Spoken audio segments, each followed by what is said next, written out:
Hello, everyone, and welcome back to Dualtone College Football after a very long time where I am white, he is not. Not too loaded of a show today, just because there's not a ton of games to preview or to review. So yeah, it's week 0, so at the start of the season, it's exciting. It's college football. That's what we wanted to do. Yep, just some preseason things to kind of go through. First, today we're going to go through our previews for BYU and Hawaii. But we're not going to make our own record predictions. We're going to make record predictions for the other teams, so that way we can try and keep bias out of it. Yep. Because if you ask me, we're winning the national championship this year. And if you ask me, we're winning the NFL this year. Then after that, we'll go through our sleeper teams. He has some more G5 ones, but I only have Power 5 ones, Power 4 ones. Still not used to the Power 4 adjustment. Still call it P5 for me. We'll make our Pac-12 or Pac-2 predictions anyway. Yeah, because we still love the Pac-2. Speak for yourself. I love the Pac-2. Go Oregon State and Washington. They are State. who they are. Whatever. After that, we have our playoff predictions. We're just gonna go seeds 1 through 12, who we think's gonna be there. Yep. And then after that, we'll have our week 0 preview. So, pretty solid show for today. But alrighty, do you want to start with your team or do you? Yeah, I'll start. Okay, Hawaii brings in a pretty nice batch of players. We have our quarterback from last year, Mike Aliotto. If you remember from our last preview or review of Hawaii, he had 37 completions and about 50 attempts, and he had 450 yards, 5 touchdowns, I think it was, 0 picks. So he's going to be really good. He's the expected starter this year. Our running backs, Brandon Sims and Cam Bartfield, they're coming back. I think they're both seniors this year.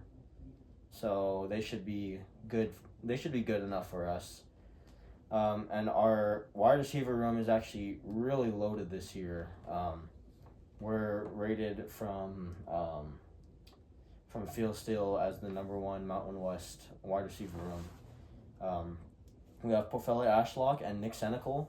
They're both Mountain West first team All-Americans. And then we have 2 big transfers actually, Jackson Harris and Brandon White. Jackson Harris from Stanford, which would be really good for that Stanford-Hawaii game. Nice storyline there.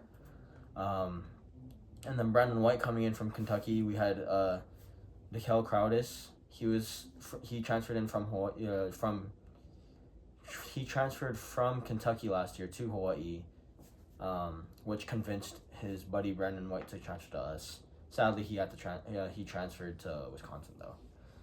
And then on the defensive side, we have Ka'el Akana from Utah. He was a four-star commit out of Hawaii, and then decided to come back and play on the island. Dejon Benton, he's from Minnesota. Not from Minnesota. He is from New Mexico, and before that he was at USC. He should be really good for us. He had starts at USC, and he was injured last year at New Mexico, and so he decided to come and play for us this year. Returning linebackers, Jemai Otis. He had 55 tackles last year. And then Jalen Smith is also a returning linebacker. Peter Manuma, he was a safety for us last year. He's our star player on the defensive side. He should be really good. He had 43 tackles and 3 deflections, which is really good because you don't want anyone coming in your area, and so only being thrown around 3 times is really good for us. And then we have Verdell Edwards, our cornerback, who is kind of replacing our star cornerback from last year, Cam Stone. Cam Stone went on to play in the NFL, which is really good for him. I'm happy for him. And then Carson Stoklinski is a defensive line player from Richmond College. He did really good. He started in all 12 games, and he had a few pass rushes. And so Hawaii's bringing back a lot of production this year. I think we bring back about 59. I think it said 59 returning players that played a snap at Hawaii. So that was really good for us. Awesome. Yeah, just looking at the schedule, it's honestly pretty manageable. You dodge Boise, which according to everyone is the Mountain West powerhouse this year. Mm-hmm. You do get San Jose and you go there, which is a bit tough, but also not a crazy trip for considering where you guys usually go. Yeah, and weather-wise too. If we travel to Colorado State that late into the season, that's going to be a lot tougher for us. But because it's in California, it's really nice. Oh, for sure. Just looking at it, there's no one that's like that you for sure can't beat. Yeah. Our toughest team this year, I think, is going to be UNLV. Yep, and you do go there, which is tough. Yeah. Except, nice thing is we'll have a good Hawaii fan base over there. Because 9th Island, so you Hawaii fans, you go to that game, cheer for us, I'm gonna say 9-3. 9-3. I think 9-3. That would be really good step for us. I can see 9-3 because I don't think you're gonna lose to Stanford. Yeah, I don't think so either. I think Arizona might be a loss. Yeah. Because Noah Fafita's just incredible. Mm-hmm. Sam Houston goes to you, and I think that's just that's a long travel. Yeah, that Sam is. Houston's in Texas, right? Yeah, and they just lost a lot of players too. Yeah, so I think you got them. Portland State you've got for sure. Mm-hmm. Fresno you've got. Utah State goes there. No, that's huge for us because it was cold last year and we got murdered by them. Yep, and I don't think Utah State's going to be that great this year. You'll go to Air Force. Do you know how Air Force is this year? Air Force is in contention for the Mountain West this year. They bring back a decent amount of players, but that game should be tight. It kind of just depends on how the players take the weather because around that time it's like high 60s, low 50s. So depending on what time the game starts, it will kind of determine how close the game's going to be. Okay, well, I'm going to go 9-3 with losses to Arizona, UNLV, and Air Force. And Air Force? And Air Force. I think you beat San Jose. That would be really big for us because San Jose returns a lot of players. And they're they're around the top. But we always tend to knock down like a big, so I just have a good feeling about that one. Yeah, 9-3. Nice. That's what I'm going to roll with. I like that. I like to hear that. That would be a really big step for us because these past 2 seasons, 24 and 23, we had 5 wins, and we always had a few close losses. Because this past year, our close losses was it was UCLA, which we lost to by 3 in week 0. Mm-hmm. We lost to UNLV by 2, 27-29. And then our other close loss was to San Diego State. And then even with Boise, you hung with for a while. Yeah, it was 7-14 all the way up to the 4th quarter. Yep. Alrighty. Well, with that, we'll head into BYU then. Yep. As many know by now, Bear Bachmeier just barely won the starting quarterback job, which honestly makes me super excited because while I thought Hillstead would be solid, I thought that he had a pretty limited. A pretty limited ceiling. Bear Bachmeier has tons of potential. I mean, he was the number 11 quarterback out of the class that he came out of. Mm-hmm. He's a true freshman, so there's that, and he's going to have to grow into things a little bit, and I think there'll for sure be growing pains there. But we have a pretty manageable schedule to start off for him to kind of break into it. So, very happy about that. We added a lot of talent to our defensive line in the transfer portal with players like Tausili Akana, who I think might be Kaue Akana's cousin or something. I don't know. They're probably related somehow. I mean, everyone in Hawaii is related now. Yeah, and they got that last name, so. Everyone's auntie-uncle. Keanu Tanavasa we added, who's a defensive tackle at Utah, and sounds like he had some injury issues at Utah, but when he was healthy, he was just unbelievable.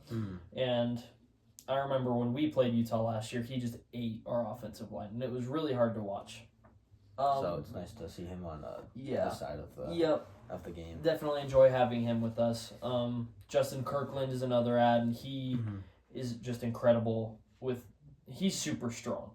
Like, one of our BYU insiders that me and my brother like to pay a lot of attention to, Jeff Hansen, says that he thinks he might set an NFL combine record with how many reps he gets on bench. Wow. That's really strong. So he's really strong. And then Hunter Clegg, who wasn't a transfer, but he was like a late high school ad. It's kind of a long story. He had originally committed to Utah before his mission. When he came home, he changed his mind and committed to BYU. And so he's with the team now. And it sounds like he's been doing great in camp and everything. Mm-hmm. On top of that, we have really solid running back room with LJ Martin and Sione Moa. LJ is obviously really good. He's actually starting the season healthy this year, whereas last year during fall camp, he didn't play till like the last week or two. Oh, okay. Sione Moa was a true freshman last year, and so now he just understands the offense better. Yeah. In an interview, he kind of talked about how last year he was kind of just like trying to survive or whatever, and like kind of just learn the playbook and everything. But this year he's able to really attack, and he's just a really strong runner. So Yeah, he'll be really good for that. I was seeing some of on ESPNU actually the other day. It was BYU versus I think it was BYU versus Oklahoma State, and they showed some highlights of him, and he was eating it up pretty well. Yeah, I mean against Kansas State, that was where he Kansas really State. broke out. Oh, yeah. And I just barely watched the highlights for that game actually, and he had a couple of big runs in the red zone where he broke like 4 tackles. Yeah. So both runs. So So yeah, he's a beast. We've added some players for the offensive line like Andrew Gentry, but then on top of that, we just return players like Austin Leos is back, or Waylon Lapuahu's back, and Isaiah Jada's back, and it's his second year in the offensive line. We bring back Bruce Mitchell, who started a significant amount of games with Connor Pay being hurt last year. So what about LJ Martin? Is he gonna get most of the starts though this year still? for running back, Yeah. he will. He'll be your running back number 1. Sounds like he's lost some weight and has more speed now. Okay. So It's good to have that 1-2 punch, you know. yeah, with, and it's Sione definitely a good 1-2 punch there. And you have guys like Pokai Haunga too, who's going to be coming up. He's the same year as Sione Moa. We might bring back Hinkley or Potty, I guess, with some JUCO stuff, but he's not confirmed yet, so we don't really know. So you guys have a pretty deep running back. Yeah, room as well. good running back room.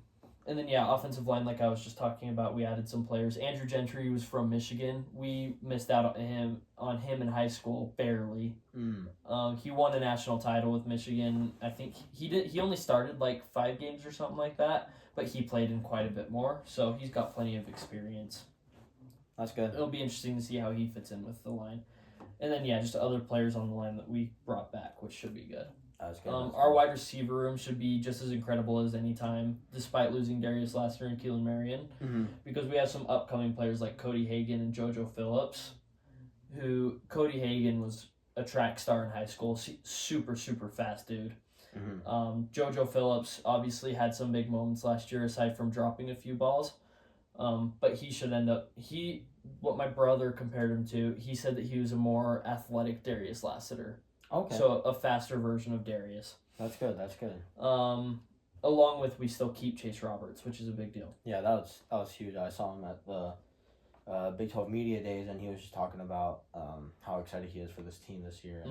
He seems to have really good leadership. Chase is great leadership, and he's just veteran experience. I didn't even mention Parker Kingston. We bring him back as well.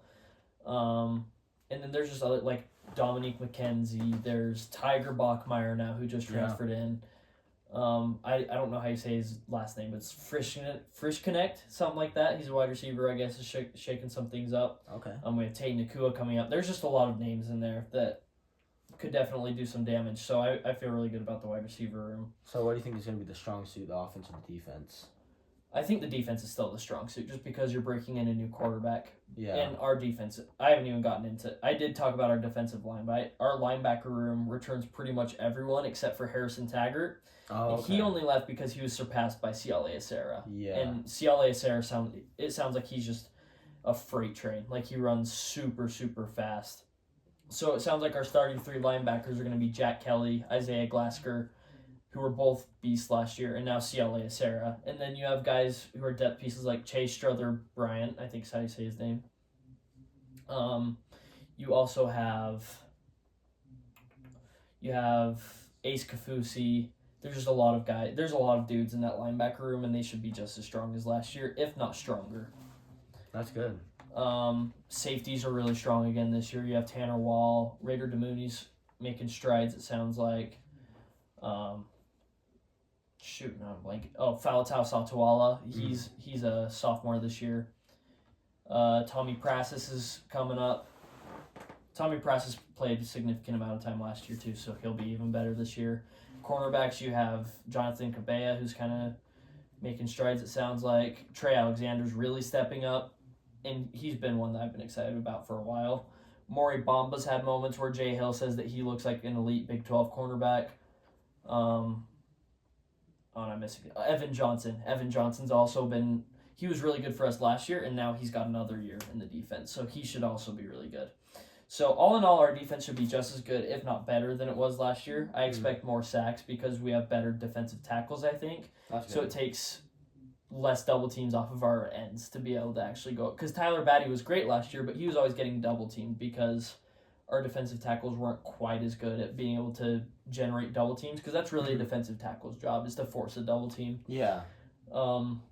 So our ends should have more freedom, and then our offense will probably struggle early on as Barry Bachmeier kind of adjusts, and there'll be throws that he makes where we're like, what in the freak, which is just to be expected with a true freshman. But I think as he kind of adjusts and gets used to it, the offense is going to make strides, and they're going to end up being, I think, just as good as last year on offense at the end of the season. That's good because he's a lot more talented than Jake Retzloff was. So with some experience, yeah, and obviously Aaron Roderick feels good about him, so yeah, I think we'll end up being good on offense too. With BYU's schedule, I think they can go. I think they'll go 9-3. They have a possibility of going 10-2, but I like 9-3. I think they'll win all their games up until Utah. I think with that being such a rivalry game and so much pressure on a freshman quarterback, I think he might crumble under that pressure, and then going into the week after that against Iowa State, I think that week BYU won't be too happy about losing to Utah, so they'll kind of take their anger out on Iowa State, and I think that's gonna be the one game they win, in that 4-game slate of Utah, Murderer's Iowa State, row right there, Texas Tech, and then TCU. And then after the Iowa State game, I think they'll lose to Texas Tech. Even though they just lost their running back, I think Texas Tech is still going to be really good. They should be. They're like the second best transfer class, I think. Or was it the first? I can't remember. And then I think TCU might be an upset there. But that TCU game will be I think that will be like a toss-up game. That thing is, TCU comes to Provo. Yeah. So that's going to be hard for Josh Hoover no matter what. And then, so we'll see what happens there. I also just don't know what to expect from TCU this year. Yeah, TCU is kind of like a total wild card team. I just don't get them. But I think they'll lose to TCU there. Like they'll get like a surprise at home, like how they did last year against Kansas. And then after that, I think they'll win the rest of it. So UCF should be an easy win because they come to Provo. And then going to Cincinnati could be difficult. But I think we'll get that one as well. Yeah, I think so. So I think 9-3. Honestly, I feel like 9-3 is our ceiling. I feel like 7-5 is our floor, because I just don't see a world where we lose more than 5 games. Well, who knows? Because although UCF they did lose a decent amount of players, and they also got a new head coach. Who their head coach is Scott Frost, and he came back from getting fired at Nebraska, and then he wanted to get back into coaching, and then came back to UCF because he was the head coach at UCF from 2015 to 2017, and so he was their head coach when they won the Peach Bowl, and so when you have like a roster turnover like that, you kind of don't know what to expect from them. So they could be really good at the end of the season, but I don't really expect them to because again it's such a new era of football compared to 2007. Or not 2007, 2017. And hopefully he can adjust to it well. But I don't think it's going to be this year. I don't think he's going to adjust to it this year. Yeah, we will see. It's really hard to know just because some freshmen are so much more mature than others too. Yeah. And it sounds like he is a smart player, but I definitely expect some growing pains for sure. Definitely. All right. Okay. So there's our reviews of or our previews of our teams, Hawaii and BYU. From there, we'll go into our sleeper teams. You want to go first? Sure. So I only have 4, all from the Power 4. So in the Big 12, I think Houston, which is kind of bold because Houston was rocks last year. Yeah. But here's what I think: Houston had a really, really good defense last year. They were keeping teams out of the end zone pretty well. But their offense was horrible. If I'm not mistaken, though, they got in some new coaching and influx of talent as well. And it's so their coach right now is their head coach. He came from Tulane 2 years ago, right? Yeah, so they have a really good head coach. So I like Houston. I just feel like I have a feeling like they're just gonna upgrade a lot more than people expect. That might mean they go 7-5 for me. But I'm not saying they're gonna win the Big 12, but I think they're gonna be a lot better than no one's thinking about. They're gonna they're gonna surprise people. Yes, so that's what I think about them. In the SEC, I have Auburn. Because Hugh Freeze needs to do something at some point. And they're coming off of really strong recruiting classes, and no one's talking about them. But I think Auburn could end up doing some things. And then we have the same for the ACC and the Big Ten. I have Georgia Tech in the ACC. This is Josh Pate. Honestly, I wouldn't have even slightly thought of Georgia Tech if it wasn't for Josh Pate. Okay. But, yeah, they were definitely doing better last year. I mean, they went to infinity overtimes with Georgia before that was that in game Athens, finally right? over. Yeah. So that was a crazy game. And, I like the pieces that they have. And then Nebraska, Dylan Raiola's in his second year. So he should make some strides. And I feel like Nebraska's kind of been a team that's just once the right year comes, they'll surge again. Because they used to be a power, of course. Yeah, and they're always doing pretty well in recruiting. So I think Nebraska could definitely do some things. They're always right there. Even for bowl games, they always win 9 or not. They always went 5-7 for bowl games, and you're just when are they gonna finally push through and make that bowl game? You know? One of these times. And so they did last year, which is a big step for under them. a true freshman. Yeah, under a true freshman, exactly. So that was Wait, was Dylan Raiola a true freshman, or was he redshirt freshman? I think he was a true freshman. Okay. I think he was too. But yeah, Nebraska should be fun. I could check real quick. I'll get into my sleeper teams while you're checking that. Like we said, ACC, Georgia Tech is also my sleeper team. I saw what they did last year in Athens. What was it, 9 overtimes? I'm pretty sure it was. They did beat Miami, which Miami was bound to lose one of their games because it was so tight every single game. They had the Cal game, they had the Virginia Tech game, and they're just bound to lose one of them. So they finally lost to Georgia Tech, and then they lost their game to Syracuse, which solidified, keeping them out of the playoffs. And then I have all the conferences for mine. So American is FAU. They're doing the run and hoot offense, which is similar to Hawaii's run and shoot offense. It's almost the same, pretty much the same offense. Run and shoot produces a lot of passing yards.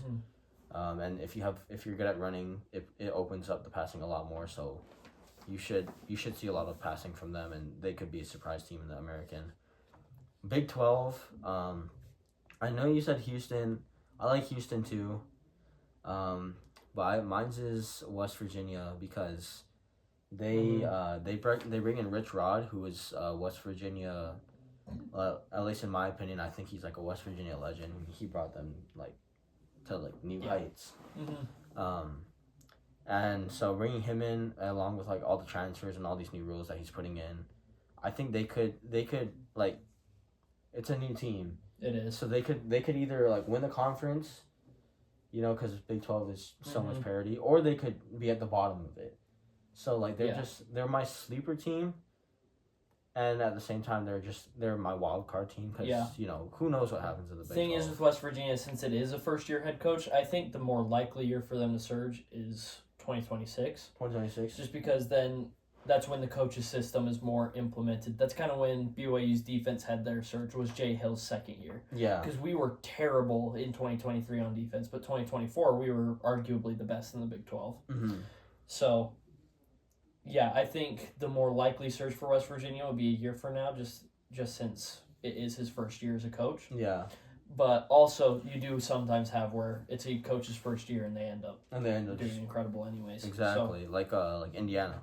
Yeah, which in fairness, he did bring the entirety of his team with him. Coach City did. Yeah, where did he come from? He came from James Madison. Yeah, that's right. And so Rich Rod did bring a lot of his players from Jackson State to Morgantown. I'm pretty sure is where they are. Yeah. Morgantown, West Virginia. Yep. And so they could be another Indiana, or they could be Houston from last year. Big Ten, like we said, Nebraska. I like what they bring. I saw what they did last year. They did pretty good. They gave Ohio State some struggles too. They are good against big teams. They just didn't have enough to push it over, especially with they struggle with consistency. Exactly. They didn't have they had their true freshmen in too, so it could be it could be BYU. Like BYU could be like another Nebraska with their quarterback situation from last year, or they, like I said, they could go 9-3. BYU could. But this year I think Nebraska is going to be a sleeper team. Middle Tennessee for Conference USA. I like their story. So they have a lot of really good uniforms. I mean, you see that if you play the college football video game. They have really nice uniforms, and their new head coach, he came from Vanderbilt. He saw how much money that they were spending on like uniforms and everything, and they weren't spending enough in NIL. So Middle Tennessee, you're only going to see him wear two sets of uniforms, just a home and away. I think it's just going to be blue helmet, blue shirt, silver pants, or it's going to be same thing just with a white jersey. So he brought in players using the NIL and everything, a lot more money for them. So yeah, I like that there. The MAC is Northern Illinois. They've always just been a good program in the MAC conference. You saw what they did in 2013. They went to the Orange Bowl in 2013. They've always just been a pretty good program over and over. So I think they could win it this year. Mountain West, a little bit biased, but Hawaii. No, I can agree with that though. I mean, we bring it we bring a lot of players back, and we bring a lot of good players in from the transfer portal.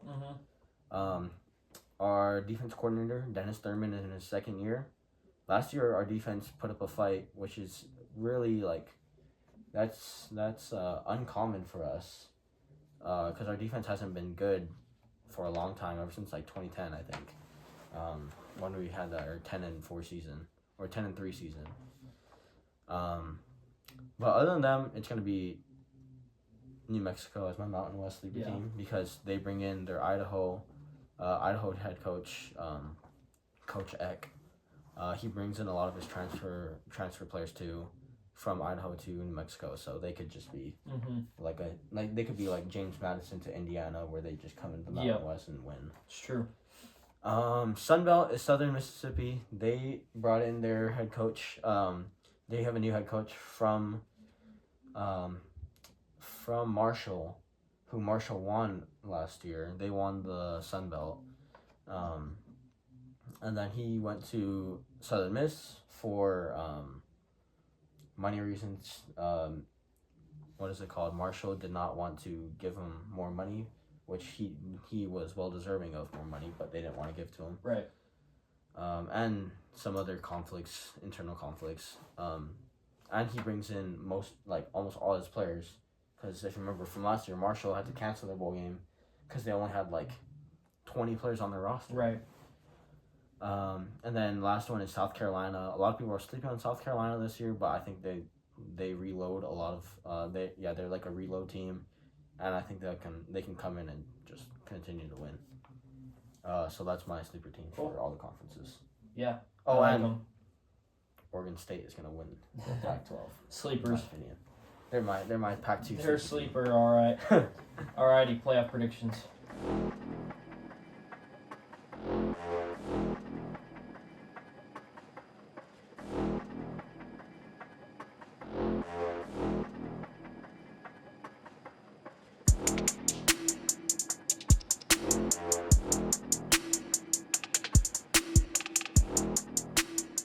Okay, I can go first for this one. Okay. My 1 seed is Clemson. I think they'll do really good. They'll bring back a lot of players. 2 seed is Alabama. also I think is really good. 3 seed is Penn State. 4 seed is Ohio State. And the reason why I have that is because my prediction is Ohio State wins the game against Penn State in the regular season, but Penn State wins the Big 12 against Ohio State. In the Big 10. Or the Big 10. Is it possible, though? Doesn't it have to be the top 4 seeds or different conference champions? No, it's changed this year. They changed? Okay. It's just straight seeding this year. I forgot about that. Which is good. It needs to be that way. I know, yeah, this is a good change. Uh-huh. And I mean, I hope it just stays at 12 teams, but it's kind of inevitable with the direction of how college football is going. Oh, absolutely. But yeah, I think Penn State loses their regular season game to Ohio State, and then they beat Ohio State in the Big Ten championship game, which pushes them over to a 3 seed. Georgia is my 5 seed. I mean, Georgia's Georgia. They're always going to be doing well. I think their O-line is going to be solid this year compared to last year.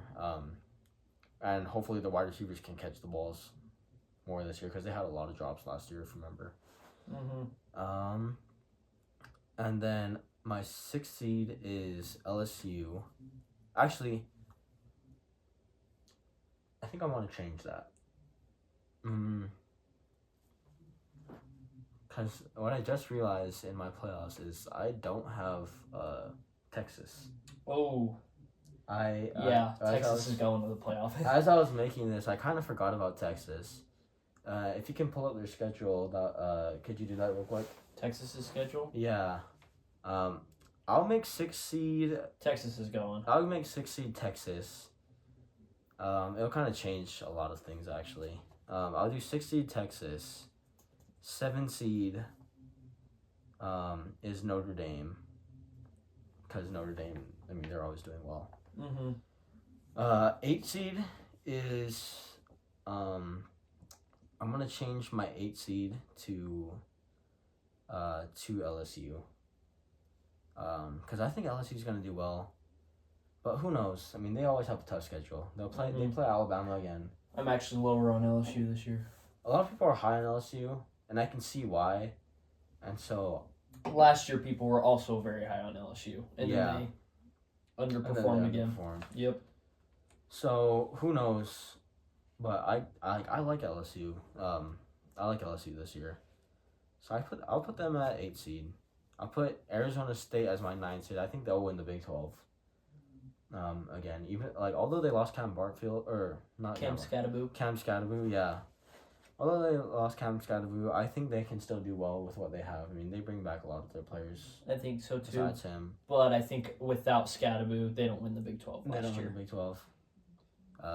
Mostly because leadership and everything. Leadership and his production was just always he was the reason they were in the Texas game. He was impossible to bring down. Mm-hmm. And they don't have they do have Sam Levitt obviously in that. What's the wide receiver's name that is the number 1? Oh man, I can't remember. I can't remember his name, but he was legit, and they do still have that this year. But without Scadaboo, where you have the run game to really help open that up. Mm-hmm. Obviously, I think they'll still have a solid run game, but again, Scadaboo's a once in every X amount of years kind of player. He's his heart and soul in the game was just unbelievable, and he was just hard to bring down. So I do think that no matter what, they will have a bit of a step down from last year just because they lose him. Okay. Yeah. I see that. I see what you're saying. But I just don't see much teams doing better than Arizona State this year. Because Iowa State, it's always that team where they always go to the Big 12. They push it, but they can never win the Big 12. They did that in 2020 against Oklahoma, where they made it to the Big 12 championship game. They lost to Oklahoma. And then they made a New Year's Six game, but I mean, it's not the playoffs, which is what they want. It would have been the playoffs now, though. It would be the playoffs now. Kansas State is always they've just been Big 12's level of consistency. They've always just been doing well, year after year. But I think they'll just stay consistent. You do get Avery Johnson in another year of starting, so he's got a lot more experience now. And then after Arizona State at a 9 seed, I put my 10 seed to Georgia Tech. I don't see them losing a lot of games this year. If you look at their schedule, their toughest games is going to be The toughest game is going to be Clemson and Georgia, which I think they'll win. They'll be able to win one of those games. I'm higher on them winning the Georgia game because of how last year went. Yeah. And they bring back most of the players that played in that game last year. My 11 seed used to be Florida, but I think it's going to be Oregon. So you're kicking Florida out of the playoffs? I'm kicking Florida out of the playoffs. I think it's going to be Oregon. Oregon's going to lose to Penn State, and I think late in the year, I think they'll lose to USC.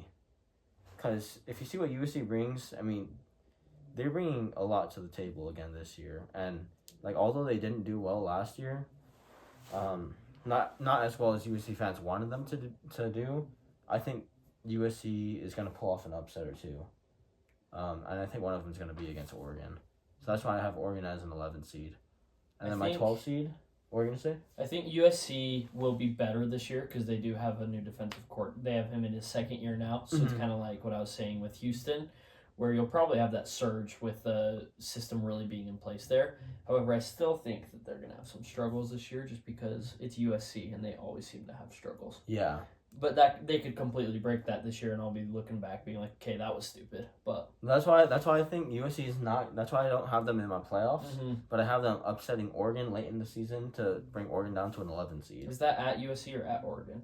I can't remember. I think that was at. I think it might be at Oregon. That'd be crazy. Then they go into Oregon and upset them. I think they'll do that. I think they'll just be like, hey, surprise! The Trojans are here. Crazy. They're gonna Trojan horse Austin Stadium. And then my 12 seed is Tulane. I always like what they bring. I know they have Jake Retzoff now, and he's in a battle for QB1. And Tulane brings back a lot of production from last year. Although they did lose their quarterback to was it Duke? I think they lost their quarterback to. And although that happened, I think Tulane. But I mean, other than that, I think Tulane's just gonna do well. And if they have Jake Retzoff as their quarterback, they'll have experience from a 10-2 or an 11-2 team from last year in Tulane, which I think that'll help push Tulane to a playoff. Okay. And so that's it for my playoff. The one thing I'll say to that is Jake's only had a month to learn their offense. Yeah. So. But although he only had a month, if he's in a QB1 battle, that either proves that he learned the system really quickly, or it means that their other quarterbacks are really struggling. Yeah. So it could go either way, but I like Tulane. Okay. All right. Ready for mine? Yeah, let's do it. All right, number one's Georgia. Yes, sir. Okay. Okay, so I think their wide receiver room takes a major step forward this year. I was just listening to Josh Pate talk about their wide receiver room. He's very positive on them. I doubt that their offensive line's going to have struggles like they did last year. Like, I don't think it's going to be nearly as bad. Like, it might not be elite, but it's not going to be as bad. So they're not going to be losing because, like, they can't run the ball at all. Like, they'll be better there. Number two, I'm going to have Penn State. I think they finally get it done this year and win the conference.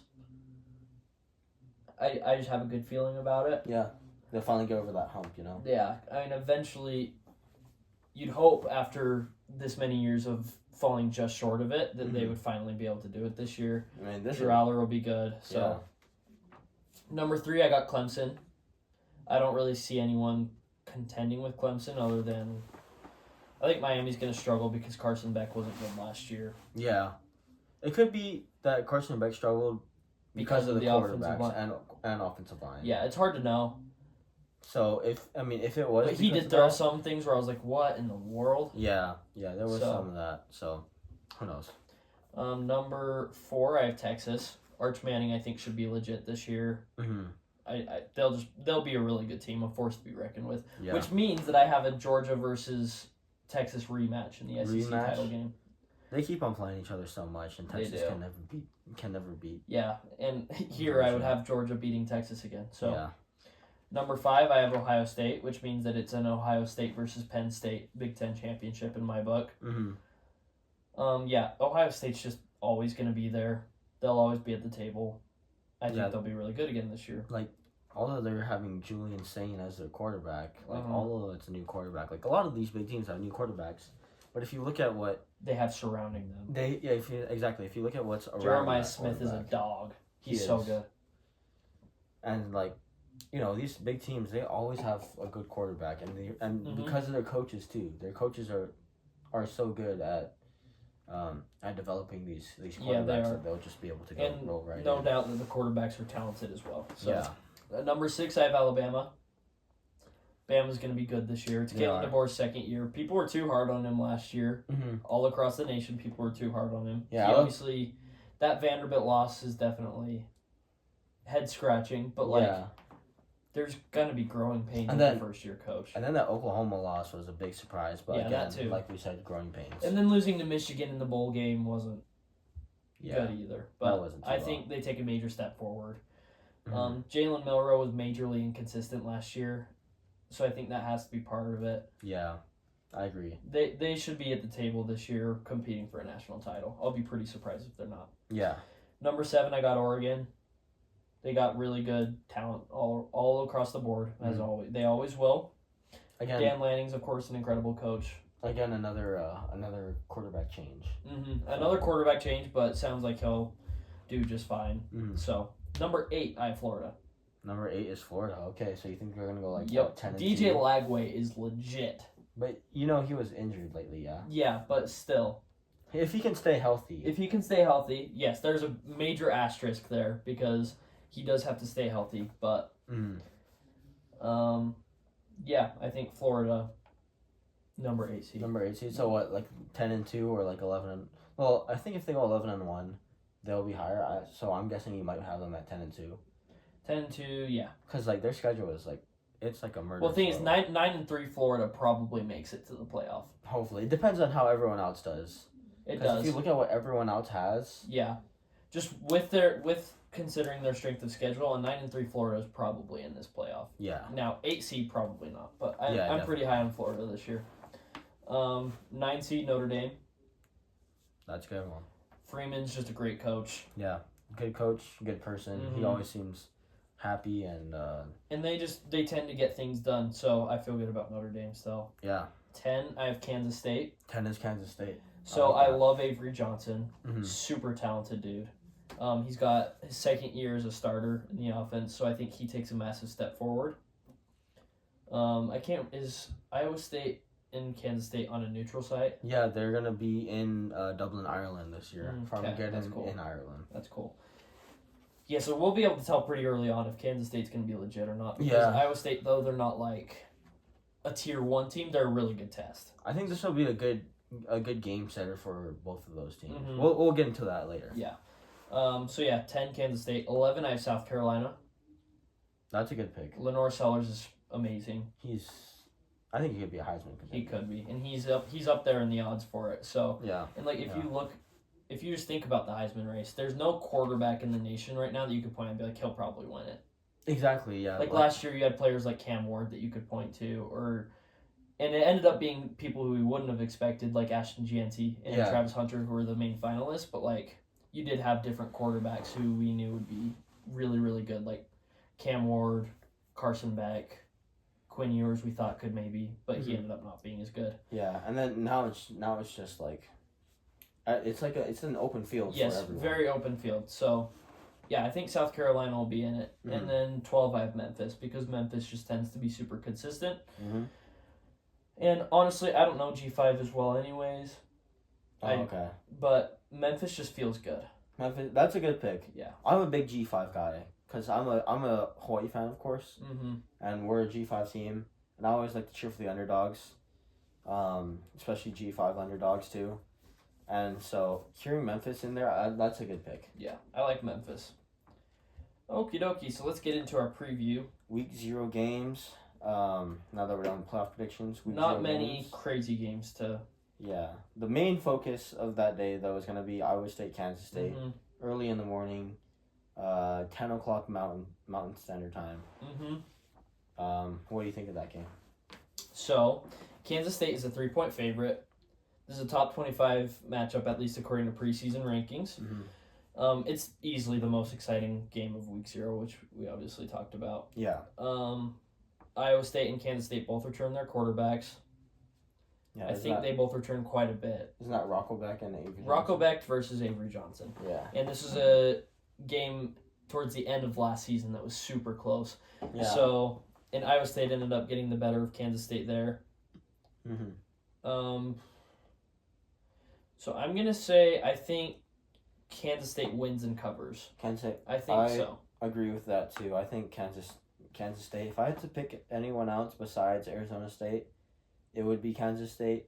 Like, I like Kansas State a lot this year, but like I said before, I do struggle picking them with how consistent they've been at 7-5 and 8-4. Mm-hmm. Like, I just kind of struggle pushing it over that, but I think they'll do well. I like them to win that game. So I take Kansas State to win. Next we have Idaho State versus UNLV. UNLV is a 24.5 point favorite. Mm-hmm. The question's not really whether or not they'll win, but whether or not they'll cover. They'll cover, yeah, exactly. Idaho State's FCS. I'm just going to take UNLV to cover because they shouldn't have a hard time with them. Yeah, I think UNLV will cover. They bring in Dan Mullen, who is Florida's head coach and Mississippi State's head coach when Mississippi State was in contention for the 4-team playoff early on in that era. Idaho State they're a good FCS school. They're on the rise in the FCS, but it's tough to be an FCS team and be FBS teams. Yep, it's just hard to do. Yeah, but I don't think they're gonna cover the spread, and I don't that's why I said that. I don't think they're gonna beat them. First of all, I think they'll stay in it until the second half. I can see that. And then UNLV covers the spread though. Yeah. Okay. Next, Fresno State versus Kansas. Kansas is a 13-point favorite. Mm-hmm. Kansas will have Jalen Daniels healthy, I believe. And Fresno's not looking very good this year, so I'm just going to take Kansas to win and cover. I take Kansas to win and cover as well. Fresno State brings in a new head coach, Matt Enentz. Like, he was a North Dakota State head coach. He's good. But Fresno State does have a lot of roster turnover. And it's a new head coach, obviously, so a lot of growing pains. Yep. And Kansas has Lance Leipold as their head coach, and they should do just fine this year. I think they'll be in contention for the Big 12 title as well. Yeah. And there's a lot of teams that are going to be contending in there because it's the Big 12 and it's always like that. Yeah. And so I think, just with Kansas being one of the better Big 12 teams and Fresno not looking so hot for this year anyways, I think Kansas is going to win and cover. Yeah, I agree. Cool. Sam Houston versus Western Kentucky. Western Kentucky is a 10-point favorite. Mm-hmm. I think I'm going to take... This is completely a gut thing. I'm taking Western Kentucky to win, but I think Sam Houston's going to cover. That's a good pick. Both teams have a lot of roster turnover. I like Western Kentucky, though, to win and cover because of what you've seen from them when offensively. I mean, you saw... what is his name? Bailey Zappi. I mean, he threw for over 5,000 yards, and he broke Joe Burrow's records of touchdowns. Mm-hmm. I'm pretty sure. And they're always just a high scoring offense. Although they didn't show it as much last year, I think they'll go back to their winning ways, and they'll be able to. I think they'll win by 2 touchdowns or more. Cool. Alrighty. Last game. Stanford at Hawaii. That's the game that's on my highlight list, of course, because it's my team. Mm-hmm. You can have first picks. Yep. So Hawaii is a 2.5-point favorite. The line changed. Yeah, it used to be. It opened that Stanford was favored to win, but now Hawaii's a 2.5-point favorite. Yeah. Stanford obviously has to travel a ways because from California to Hawaii, it's a 4-hour flight, if I'm not mistaken. And the time changes. Yeah, 3-hour time change. Obviously, you're in a completely different feeling of a climate just because Hawaii's so humid and everything. Mm-hmm. And on top of all that, I think Stanford's not going to be that good this year. So Hawaii to win and cover because it's not hard to cover 2.5 as a winner. Yeah. And I just think Hawaii will win the game. Okay, I think Hawaii's going to win it too. With everything we're bringing back and with people that we're bringing into the program. It should be a high flying offense again, like how we used to be in 2019, 2018, in the early 2000s, 2007, 2006, all that with the June Jones era. I think it should be another high flying team, and our defense is going to be pretty solid again this year. So I say Hawaii wins and covers, like you said, 2.5 is not too hard. Like if Stanford loses by 1 point, then that's Stanford covering it. But Yeah. I don't think it's gonna be that close. So yeah, I think Hawaii wins that one. Alrighty. Well, that's it for the show today. Yeah.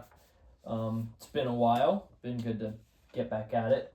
So Won't be for long. we might have had some struggles in this first episode, but I don't know. It was pretty good for our first episode. Biggest problem? No microphones. Yeah, I know. We're sorry about that.